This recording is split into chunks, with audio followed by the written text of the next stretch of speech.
নমস্কার বন্ধুরা, কেমন আছেন সবাই? আশা করি সবাই ভালো আছেন। আজকে একটা কাঁচা আমের রেসিপি নিয়ে আপনাদের সামনে চলে আসলাম। আর সেই রেসিপিটা হলো রুই মাছের পেটি দিয়ে কাঁচা আমের টক ঝোল। কীভাবে এই মজাদার রেসিপিটা করলাম দেখে নেওয়া যাক।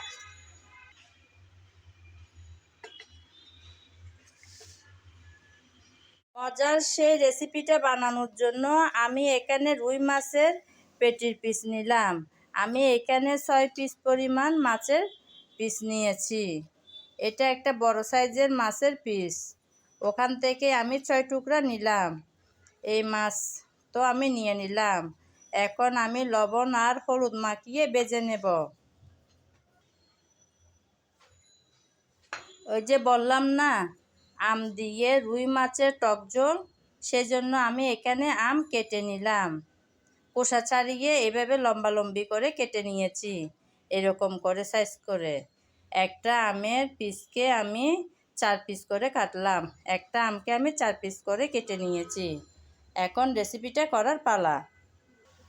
মাছ আমি লবণ আর হলুদ মাখিয়ে নিলাম। এখন ভেজে নেওয়ার পালা। মাছ ভাজার জন্য চুলায় আমি প্যান বসিয়ে তাতে কিছুটা পরিমাণ তেল দিয়ে তেল গরম করে নিলাম। এখন গরম তেলে একটা একটা করে মাছ ছেড়ে দেব।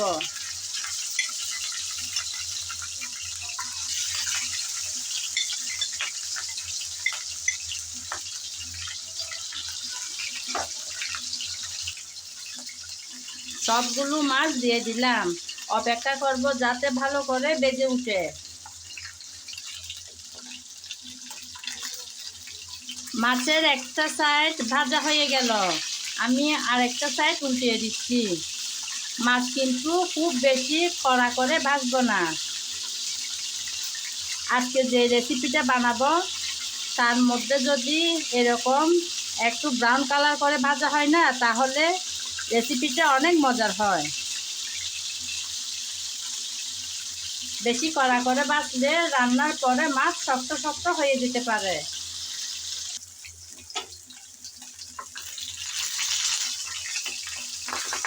মাছ কিন্তু দুটো সাইড ভালো করে আমি ভেজে নিলাম, ব্রাউন কালার করে। এখন তুলে নেব।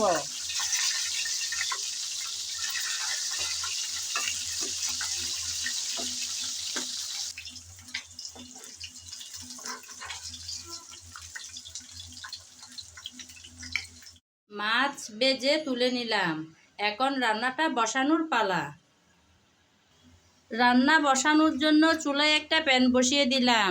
তাতে মাছ ভাজা তেল থেকে কিছুটা পরিমাণ তেল দিয়ে দিলাম। গরম তেলে এখন পেঁয়াজ কুচি দিয়ে দিলাম। পেঁয়াজ কুচি দিয়ে নেড়ে চেড়ে হালকা করে ভেজে নেব। খুব বেশি লাল করে কিন্তু ভাজবো না, সামান্য ব্রাউন কালার হওয়া অবধি ভেজে নেব। পেঁয়াজ আমি নেড়ে চেড়ে হালকা করে ভেজে নিলাম। এখন আদা বাটা রসুন বাটা দিয়ে দেব। রসুন বাটা দিলাম, আদা বাটা দিলাম। আদা রসুন পেঁয়াজের সাথে সামান্য ভেজে নেব, যাতে কাঁচা গন্ধটা চলে যায়। সামান্য ভেজে নিলাম। এখন যে মশলাগুলো রেখেছি তা পরপর দিয়ে দেব।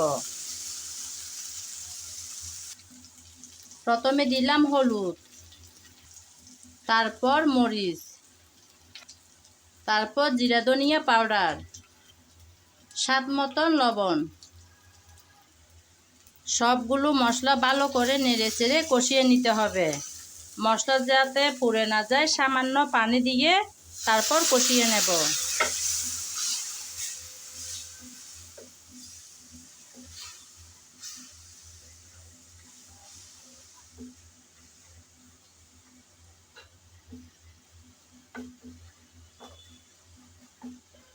আমি একটু নেড়ে চেড়ে কষিয়ে নিলাম। আবারও একটু পানি দিয়ে 1-1.5 মিনিট বা 2 মিনিট পর্যন্ত আমি ভালো করে কষিয়ে নেব।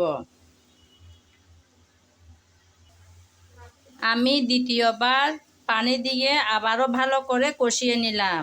মনে রাখতে হবে রান্নার কালার, স্বাদ, ঘ্রাণ তিনটাই ভালো হয় ভালো করে কষানোর উপর। সেজন্য খুব যত্ন করে আগে কষানোটা করতে হবে। আমি ভালো করে কষিয়ে নিলাম, আর কষাতে হবে না। এখন ভেজে রাখা মাছগুলো দিয়ে দেব। এই যে ভেজে রাখা মাছগুলো দিয়ে দেব।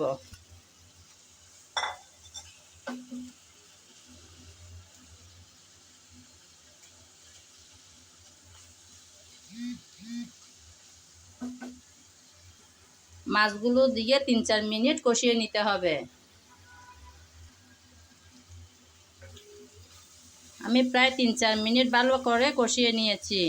এর চাইতে বেশি কষাতে হবে না, কারণ মাছগুলো আগে থেকে ভেজে রাখা ছিল।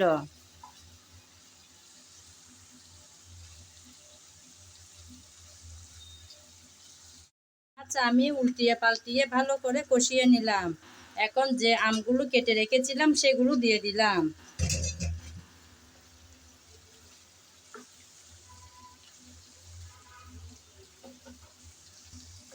আমগুলো দিয়ে এখন পরিমাণ মতো পানি দিয়ে দেব।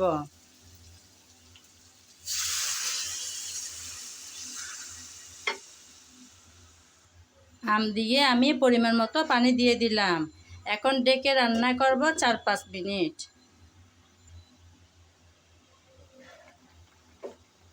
মাছ আমি 4-5 মিনিট ঢেকে রান্না করে নিলাম। আমার রেসিপিটা প্রায় শেষের দিকে। আমি একটু আলতো হাতে এখন নাড়িয়ে দিলাম। আবারও 2-3 মিনিটের জন্য ঢেকে রাখবো। ফিরে আসবো 2-3 মিনিট পর। 2-3 মিনিট পর আমি আবার ফিরে আসলাম। রান্না কিন্তু আমার একদম রেডি হয়ে গেল। এখন চুলাটা বন্ধ করে দিয়ে ডেকে চুলার উপর রেখে দেব আরও 2 মিনিট।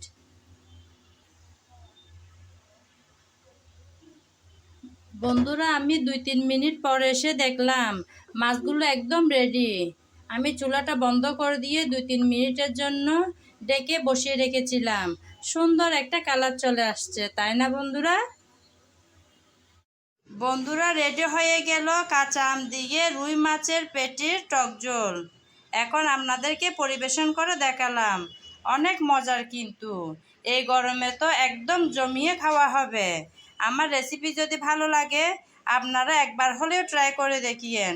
অনেক স্বাদের কিন্তু এই রেসিপিটা। আমার রেসিপি আপনাদের ভালো লেগে থাকলে আমার চ্যানেলটি সাবস্ক্রাইব করে আমার পাশে থাকবেন। লাইক, কমেন্ট, শেয়ার করবেন। আর যদি ফেসবুক পেজে দেখে থাকেন তাহলে পেজটি ফলো করে দেওয়ার অনুরোধ রইল। আজ এ পর্যন্ত। সবাই ভালো থাকবেন। নমস্কার।